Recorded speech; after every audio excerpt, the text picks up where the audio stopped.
Sarah Mitchell had worked as a cleaner at the exclusive London auction house for nearly 15 years. But she had never seen anything quite like what she discovered that Tuesday morning in October. Hidden beneath a stack of dusty Victorian furniture in the storage room, she found an elegant leather-bound journal with gold-embossed initials that made her heart skip a beat. The diary appeared genuine, its pages filled with handwritten entries spanning several months.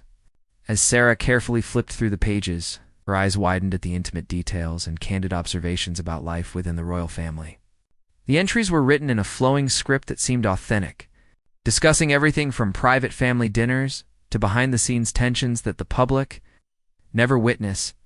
What struck Sarah most was the raw honesty of the entries.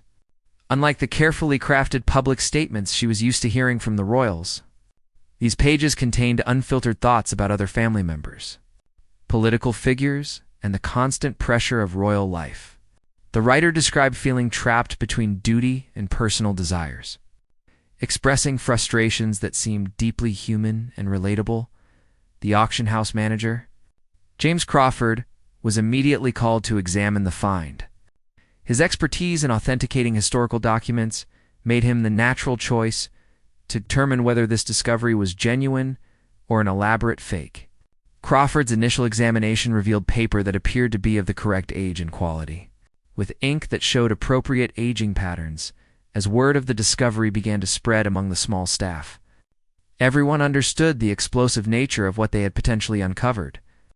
The diary contained observations about recent royal events, family dynamics, and personal struggles that could reshape public understanding of life behind palace walls. Crawford knew they were sitting on either a historical goldmine or the most sophisticated forgery he had ever encountered. The weight of responsibility pressed down on everyone involved. They realized that their next steps could either expose genuine insights into royal life or unleash a scandal based on fabricated documents.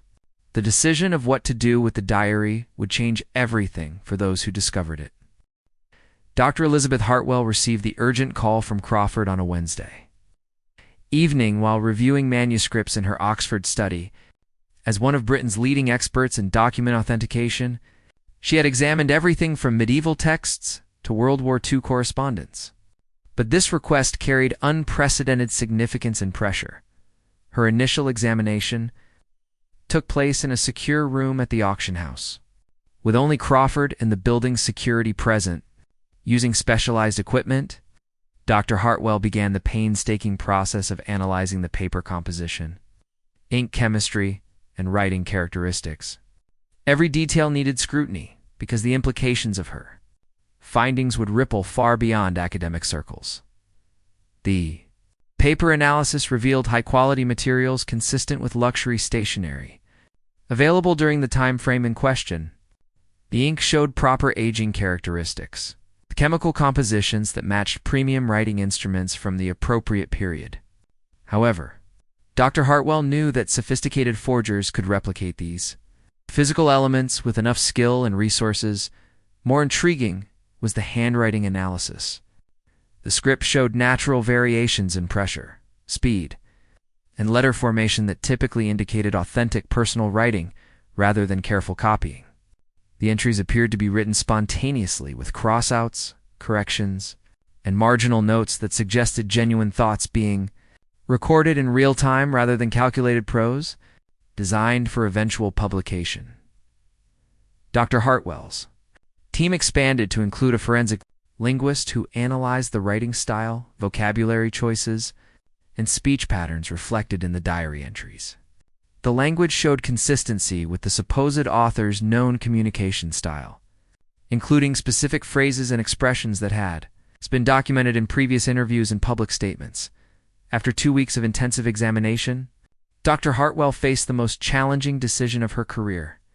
While she could not find definitive proof of forgery, she also could not provide absolute confirmation of authenticity. The diary existed in a gray area that made her deeply uncomfortable. Knowing that her professional opinion would influence how the world perceived these potentially devastating revelations, the story broke on a Friday morning when investigative journalist Marcus Thompson published his exclusive report in the Daily Chronicle. Thompson had been working sources within the auction house for weeks, piecing together details about the mysterious discovery and the authentication process that followed. Within hours, the story dominated every news outlet across Britain and quickly spread internationally.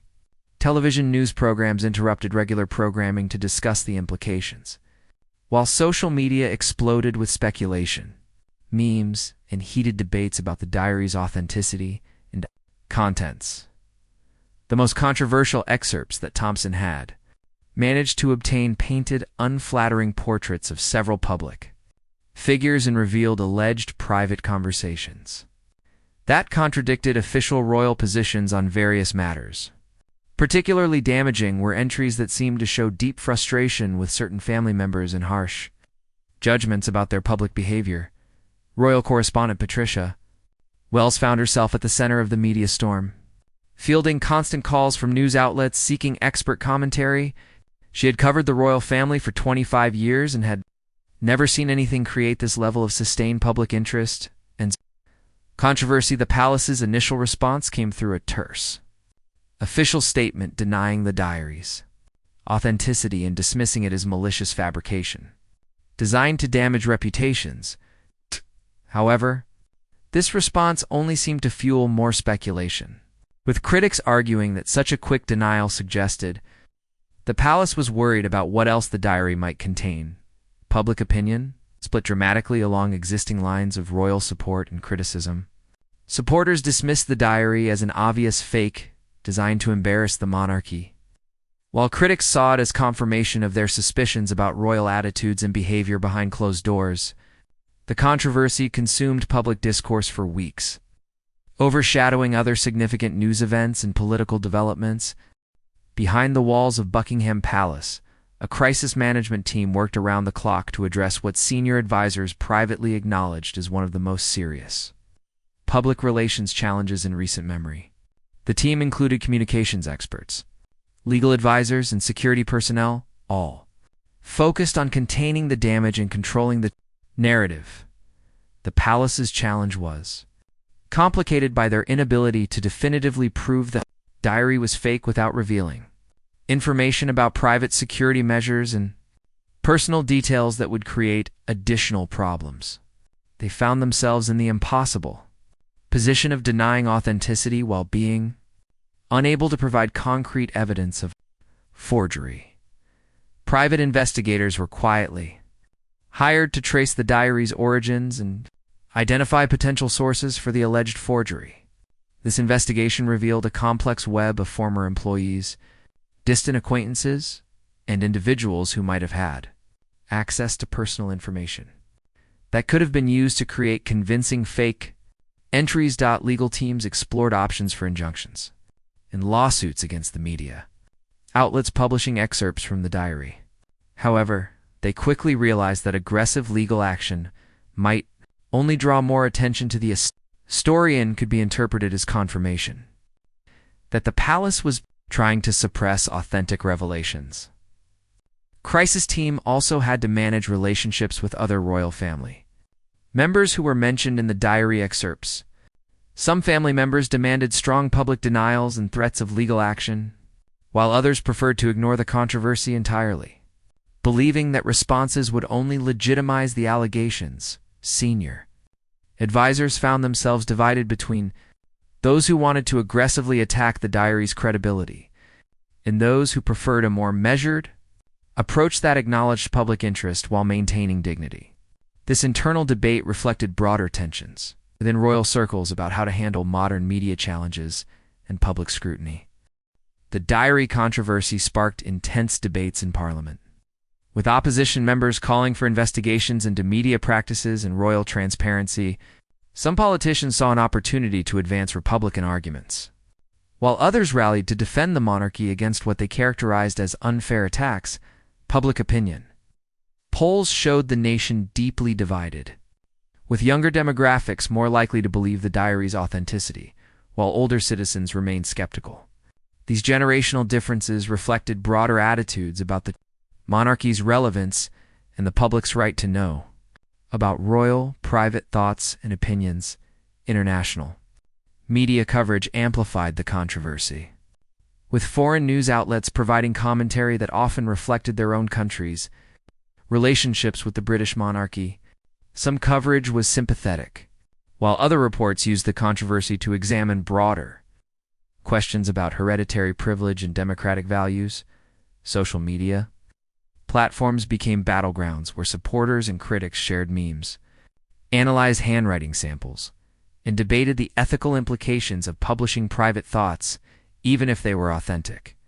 The hashtag associated with the controversy trended globally for several days, demonstrating the international fascination with royal scandals. Academic experts weighed in with analysis about the historical precedent for such discoveries and their potential impact on constitutional monarchy. Some scholars argued that even if authentic, private thoughts should remain private, while others contended that public figures must accept scrutiny as part of their roles. The controversy also raised serious questions about media responsibility and the ethics of publishing potentially private documents. Journalism organizations found themselves defending their decisions while also acknowledging the complex ethical considerations involved in handling such sensitive material. 3 months after the initial discovery, comprehensive investigation by an independent forensic team finally provided definitive answers about the diary's authenticity. Using advanced techniques not available during the initial authentication process, they uncovered subtle evidence that proved the diary was a sophisticated forgery created using modern materials, artificially aged to appear historical. The revelation that the diary was fake brought relief to some, but also raised disturbing questions about how convincing modern forgeries could become. The forger, eventually identified as a former palace employee with access to personal information and writing samples, had created what experts called one of the most sophisticated fake documents in recent history. The media outlets that had published excerpts faced criticism for not conducting more thorough verification before publication, leading to industry-wide discussions about authentication standards for potentially explosive documents.